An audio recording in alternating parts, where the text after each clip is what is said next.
Selamat pagi Bapak Ibu, Saudara-saudara. Salam sejahtera bagi kita sekalian.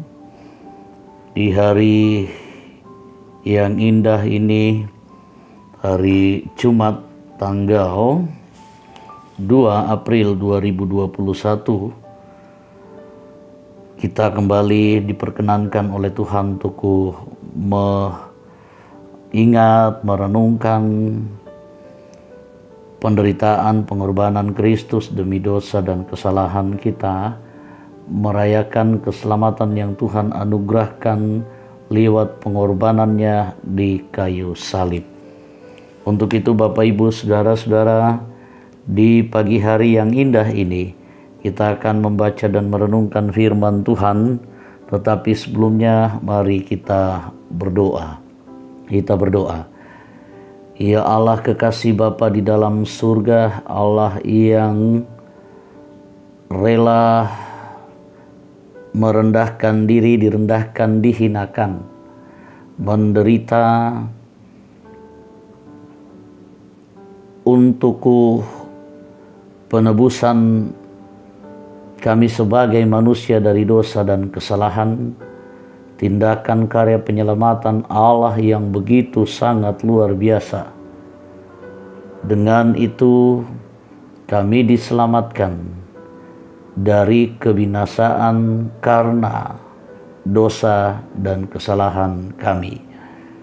Terima kasih, puji syukur kepadamu ya Bapa di surga. Kembali hari ini, hari Jumat Agung 2 April 2021, Tuhan mengizinkan kami untuk mengingat, merenungkan, dan memaknai pengorbanan Tuhan di kayu salib, dan memampukan kami, Tuhan memampukan kami kiranya untuk terus menyatakan syukur kami, karena betapa tidak dengan pengorbanan Yesus di kayu salib ada sukacita yang besar, ada keselamatan sejati. Terima kasih Bapa di sorga. Kiranya Tuhan juga berkehendak menolong kami, mengizinkan kami untuk membaca dan merenungkan firman-Mu. Biarlah Tuhan berbicara, menguatkan dan menolong kami sekalian. Bersabdalah, di dalam nama Tuhan Yesus Kristus kami berdoa. Amin. Bapak Ibu, Saudara-saudara yang kekasih di dalam Tuhan, firman Tuhan yang akan kita baca pada saat ini adalah dari Injil Yohanes, pasalnya yang ke-18, ayatnya yang ke-12 sampai dengan ayatnya yang ke-27. Injil Yohanes pasal 18 ayatnya yang ke-12 sampai dengan ayatnya yang ke-7. Demikian firman Tuhan. Maka pasukan prajurit serta perwiranya dan penjaga-penjaga yang disuruh orang Yahudi itu menangkap Yesus dan membelenggu Dia.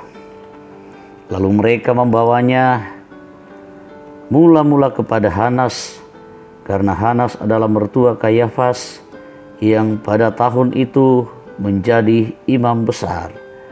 Dan Kayafaslah yang telah menasihatkan orang-orang Yahudi adalah lebih berguna jika satu orang mati untuk seluruh bangsa. Simon Petrus dan seorang murid lain mengikuti Yesus. Murid itu mengenal imam besar dan ia masuk bersama-sama dengan Yesus ke halaman istana imam besar. Tetapi Petrus tinggal di luar dekat pintu. Maka murid lain tadi yang mengenal imam besar kembali keluar bercakap-cakap dengan perempuan penjaga pintu, lalu membawa Petrus masuk. Maka kata hamba perempuan penjaga pintu kepada Petrus, bukankah engkau juga murid orang itu?" Jawab Petrus, "Bukan." Sementara itu hamba-hamba dan penjaga-penjaga bait Allah telah memasang api arang, sebab hawa dingin waktu itu, dan mereka berdiri berdiam di situ. Juga Petrus berdiri berdiam bersama-sama dengan mereka. Maka mulailah imam besar menanyai Yesus tentang murid-muridnya dan tentang ajarannya. Jawab Yesus kepadanya, "Aku berbicara terus terang kepada dunia. Aku selalu mengajar di rumah-rumah ibadat dan di bait Allah, tempat semua orang Yahudi berkumpul. Aku tidak pernah berbicara sembunyi-sembunyi. Mengapakah engkau menanyai aku? Tanyailah mereka yang telah mendengar apa yang kukatakan kepada mereka. Sungguh mereka tahu apa yang telah kukatakan." Ketika ia mengatakan hal itu, seorang penjaga yang berdiri di situ menampar mukanya sambil berkata, "Begitukah jawabmu kepada imam besar?" Jawab Yesus kepadanya, "Jikalau kata-kataku itu salah, tunjukkanlah salahnya. Tetapi jikalau kataku itu benar, mengapakah engkau menampar aku?" Maka Hanas mengirim dia terbelenggu kepada Kayafas, imam besar itu. Simon Petrus masih berdiri berdiam. Kata orang-orang di situ kepadanya, "Bukankah engkau juga seorang muridnya?" Ia menyangkalnya, katanya, "Bukan." Kata seorang hamba imam besar, seorang keluarga dari hamba yang telinganya dipotong Petrus, "Bukankah engkau kulihat di taman itu bersama-sama dengan dia?" Maka Petrus menyangkalnya pula, dan ketika itu berkokoklah ayam. Amin. Firman Tuhan. Bapak, Ibu, saudara-saudara yang kekasih di dalam Tuhan, mari kita renungkan firman Tuhan dengan tema menjadi saksi. Dalam bahasa Toraja dikatakan menjadi sabi. Dalam bahasa asing juga dikatakan be a witness. Bapak, Ibu, saudara-saudara, dalam dunia kepolisian, seorang yang diduga tersangka akan ditangkap dan diinterogasi untuk mendapatkan kebenaran yang sesungguhnya.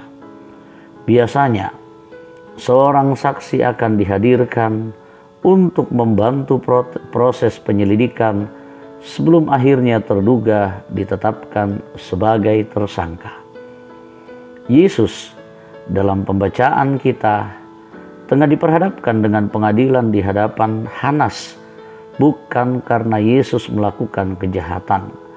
Sebab firman-Nya, "Dia yang tidak mengenal dosa telah dibuatnya menjadi dosa karena kita, supaya di dalam Dia kita dibenarkan oleh Allah." Bisa kita lihat dalam 2 Korintus pasal 5 ayatnya yang ke-21. Pertanyaan Hanas kepada Yesus mengenai murid-muridnya dan ajarannya dalam ayatnya yang ke-19 segera dijawab oleh Yesus. Yesus menjawab sesuai dengan apa yang ia lakukan, bahwa ajarannya secara terbuka disampaikan di hadapan publik. Itu begitu sangat jelas dalam ayatnya yang ke-20. Bahwa Yesus pun menyuruh Hanas untuk bertanya kepada mereka yang mendengar tentang apa yang Yesus sampaikan dalam ayatnya yang ke-21. Tetapi hal itu tidak diindahkan oleh Hanas. Dalam ayatnya yang ke-22, penjaga malah menampar Yesus. Sebuah peristiwa yang menunjukkan kekejaman pengadilan pada saat itu. Dan akhirnya Yesus dikirim kepada Kayafas, seorang imam besar. Dalam ayat yang ke-24 dikatakan seperti itu. Di saat Yesus berdiri tegak menghadapi penanya-penanya dan tidak menyangkal satu hal pun, malah berbalikan ternyata Petrus tengah mengalami ketakutan yang luar biasa karena pertanyaan-pertanyaan orang-orang yang ada di sekitar Petrus. Akhirnya Petrus menyangkal Yesus berbohong demi menyelamatkan dirinya sendiri. Padahal ia pernah mengatakan kepada Yesus, "Aku akan mati bagimu." Mengikuti Yesus berarti siap bersaksi tentang siapa Yesus dan karyanya itu. Kita tidak bisa menutup mata bahwa perjalanan mengikuti Dia penuh dengan tantangan, dan karena itulah kita belajar seperti Kristus setia sampai akhir. Demikian juga kita setia sampai akhir hidup kita. Semoga Tuhan menolong kita. Amin. Firman Tuhan. Bapak, Ibu, Saudara-saudara, demikian firman-Nya. Mari kita bersyukur dan mari kita berdoa. Bapa yang di surga, terima kasih firman-Mu. Tuhan perdengarkan kepada kami dalam suasana Jumat Agung saat ini. Terima kasih Tuhan mengingatkan kami untuk terus menjadi saksi dalam segala sesuatu, dalam segala keadaan, bahkan bagaimanapun keadaan kami, baik atau tidak baik, untuk menyatakan kebenaran sesuai yang Tuhan kehendaki. Mampukan kami yang lemah ini, kuatkan, teguhkan iman kami. Kami menyerahkan hidup kami, sehingga kami terus hidup dalam pemeliharaan di dalam tangan pengasihan Tuhan. Menuntun kami memaknai Jumat Agung, makna penderitaan dan pengorbanan Kristus di kayu salib. Kami meresponnya dengan syukur lewat keteguhan dan kesetiaan kami, menyatakan itu dalam segenap hidup kami. Tuhan tolong kami, kuatkan dan mampukan kami sekalian. Kami juga menyerahkan segenap hidup kami ya Bapa, di dalam segenap keadaan kami yang bersuka cita dan bersyukur. Tuhan tetaplah berkati mereka. Juga yang berada di dalam pergumulan karena duka cita ada begitu sangat banyak. Tuhan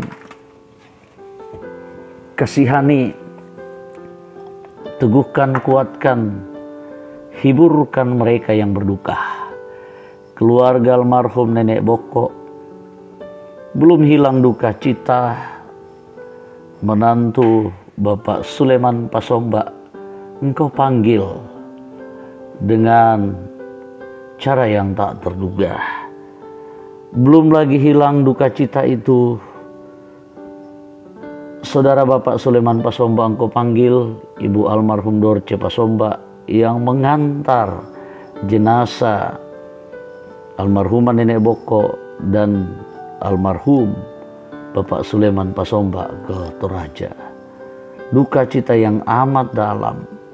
Keluarga Bapak almarhum Profesor J. Salusu, keluarga Bapak Agustinus yang berduka karena kehilangan orang tua terkasih Bapak almarhum Petrus Baharu.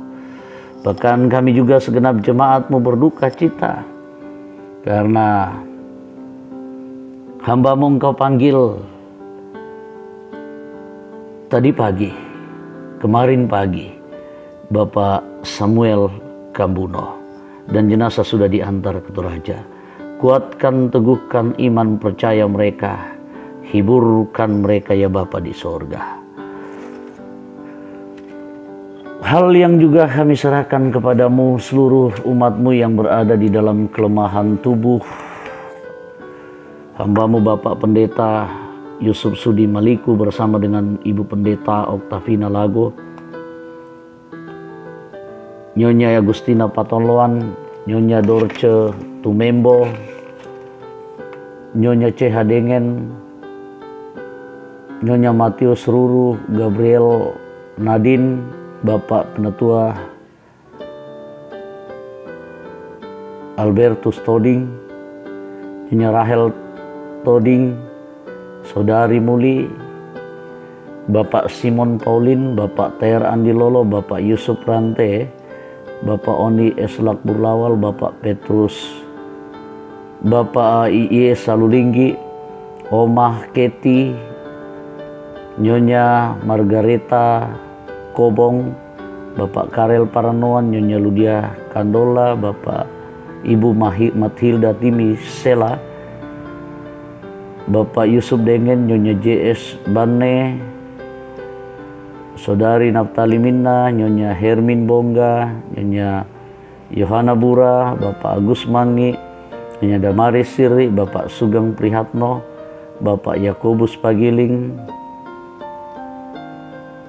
Nyonya M. Baharudin Dendang, Nyonya Yakob Buang, Nyonya Serlina Yoel Bua, Nyonya Peter Tena, Nyonya Hermin Barang Rusa, dan mungkin masih banyak lagi. Tuhan, kuatkan, teguhkan mereka, hiburkan mereka, yakinkan mereka bahwa Tuhan berkuasa dan berkehendak dalam hidup mereka. Kami serahkan hidup kami, situasi negara dan bangsa kami, lingkungan kami, kiranya tetap aman, nyaman, dan kondusif. Dan kehidupan kami dalam minggu 3 hari suci sampai dengan Paskah, Tuhan sertai kami sekalian. Dalam aktivitas kami, bahkan kami serahkan segenap rencana hari ini, di mana jemaat-Mu bersama-sama sedunia ini, di dunia ini, memuji dan memuliakan nama Tuhan, beribadah bersama-sama, merenungkan dan memaknai Jumat Agung, peristiwa kematian dan penderitaan Yesus di kayu salib. Tuhan, sertai kami sekalian, sertai segenap jemaat-Mu, dipuji, dimuliakan Dikau selalu. Ampuni kami, di dalam nama Tuhan Yesus Kristus kami berdoa. Amin. Demikian firman Tuhan, demikian boleh kita renungkan bersama. Tuhan menolong dan menyertai kita, memberkati kita. Selamat pagi, selamat Jumat Agung, dan selamat memaknai pengorbanan Kristus dalam hidup kita. Tuhan Yesus memberkati. Shalom. Shalom. Shalom.